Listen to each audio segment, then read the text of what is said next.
Hello,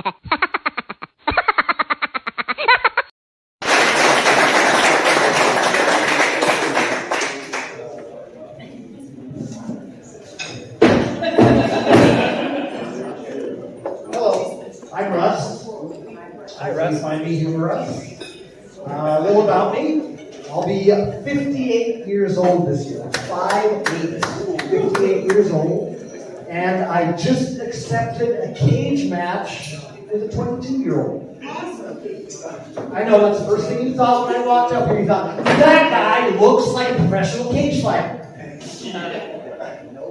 Nah, come on. I saw that. You thought that guy looks like a Tootsie Pop with arms. You thought that guy looks like Mr. Clean's methed out cousin, Mr. You should probably call before you come out. You thought that guy looks like he probably carries around 2 rolls of quarters in each pocket just so he can activate the automatic door at the supermarket. That's what you thought. But I guarantee you, if any of you charges the stage up here and tries to Will Smith me, I will not hesitate to drop kicking any of you off the stage. I have actually studied martial arts my entire life. So I was thinking, I'm almost 60 years old. Maybe it's time for me to slow down. Maybe it's time to stop getting kicked in the head and take the brain damage. So I was sitting down and thought maybe I should focus on my comedy career. Sit down and do some writing. And I'm sitting back and I'm doing some writing and I'm watching the Oscars in the background and I watch that and I think, holy smokes. Maybe cage fighting isn't as dangerous as stand-up comedy after all. So now I'm fighting this 22-year-old kid. And he's trying to get inside my head. He's trying to intimidate me. That's a little like your grandkid trying to intimidate grandpa. You know how well that's going to go. And he says, old man, I'm going to mop the floor with your face. I said, well, you're going to be pretty disappointed. What do you mean? Well, you're going to have a tough time getting in all those corners. It's an octagon. There's 8 corners. It's just not going to work out. They look confused. You should look confused. I was confused. It's a weird thing. What are we doing? There's 2 guys locked in a cage in their underwear, and they're fighting over a belt. A belt? Really?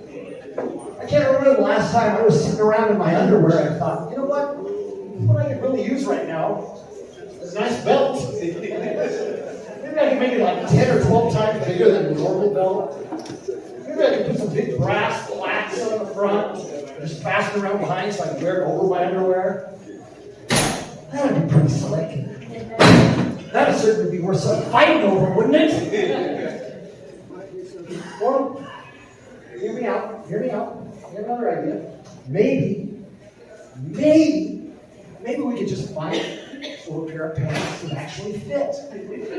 Doesn't that make more sense? I mean, it'd be easier to tell the victor, right? At the end of the fight, the guy gets pants, he obviously won. The guy that has to do the walk of shame out of the octagon in his underwear, freaking loser, right? This is all weird, but comes down to it, I'm going to fight this kid in a couple weeks, and coincidentally, in 2 weeks is when I'll be kicking off the humorous, black-eyed, bruised, and confused comedy tour. It's just a weird coincidence. I don't know why it's kicking off. Well, I hope I'll see a lot of you guys out there. Speaking of weird, my girlfriend's weird. She's weird for a lot of reasons. First off, she is disabled. But, I don't want to overplay that. She's not like really disabled. She's just a little disabled.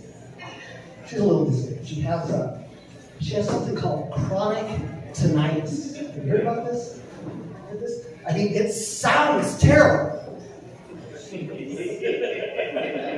From what she tells me, anyway, it's this terrible sound. It's this constant ringing and hissing in the background that only she can hear. Sounds legit. I mean, if I don't hear anything, I'm just the selfish bastard. Wasn't paying attention. She hears something. She's got a polysyllabic ailment that covers her. Whatever. It's not about that. We've got these friends. They've got these 2 adorable little girls. They're always wanting to come up and whisper secrets. confidence in her. She has no clue what you're saying, but they don't know that. Give them time. She got called out the other day. Because one of the little girls came up and whispered something to her. She asked her about it. She had to admit, honey, I can't hear what you're saying. I have no idea what you told her.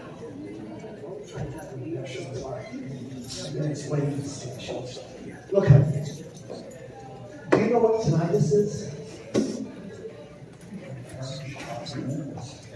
Well, yeah. Tonight is Wednesday. My girlfriend was kind of confused. She was yeah, tonight's Wednesday. Honey, do you know what tonight is?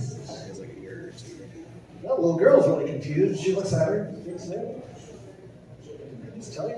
Tonight is Wednesday.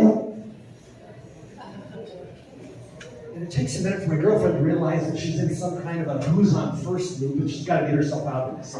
She goes, all right, let me explain this to you. She goes, okay, I can't hear you because I've got this permanent ring in my ear and I can't hear quite clearly. The girl looks at her and says, she's the dumbest human on the planet. Well, why don't you just take the earring out then? The girl's brilliant. I hired her. She now writes for me. She's the manager. We book the information, contact the 6-year-old girl. She's tight. My friend Chris here, who started the show out here, is one of my inspirations for becoming a comedian. We went to school together. Like Chris said, he's done a gazillion shows for the troops. And that was always one of my goals moving into this. I wanted to be able to perform for the troops too. Every comic I've talked to said that's their greatest achievement, is to be able to go out and perform for the troops. Nothing made them feel more fulfilled, made them feel better than getting to perform for the troops. And I want to perform for the troops too. So every time I encountered one of these guys who got a chance to perform for the troops, I tried to interview them, ask them, what kind of stuff worked? What kind of material really worked for you? And you know what? I think I got some bad advice. And what they told me is, these kids, not only do they want to laugh, but more than that, they want to know that you think they're an adult. They want to know that you respect them like an adult. They're out there risking themselves. They're out there every day putting it on the line. And they want to know that you respect them as an adult. So don't pull any punches. Give them the rudest, bodiest, most bluest show you can. And I said, whoa. That's not really my style, but that's what it takes. I really want to perform for the troops. So me and the 6-year-old, we sat down, we wrote up a raunchiest set ever. I'm embarrassed to say it. I even wrote some of that stuff. I even co-wrote, signed off on it. I couldn't tell any of those jokes. I could run out of town here. But I finally got my opportunity to perform in front of the troops. And I marched up there, and I committed. I committed 100%. I went into that routine, and I told every joke. Oh, it went over horrible. It went over so bad, I can't even tell you how bad it was. Bad. I'm probably never, ever going to get to perform for the troops again. In fact, according to the letter I got from the Girl Scouts of America, I'm not even allowed to come within 500 feet of them standing. Why ain't there some more cookies? 500 feet, really 500 feet, I'm good. Anyway, my name's Russ. And, thank you for coming out tonight. We appreciate you. Really weird. So we appreciate you guys coming back. It's been great tonight. Thank you.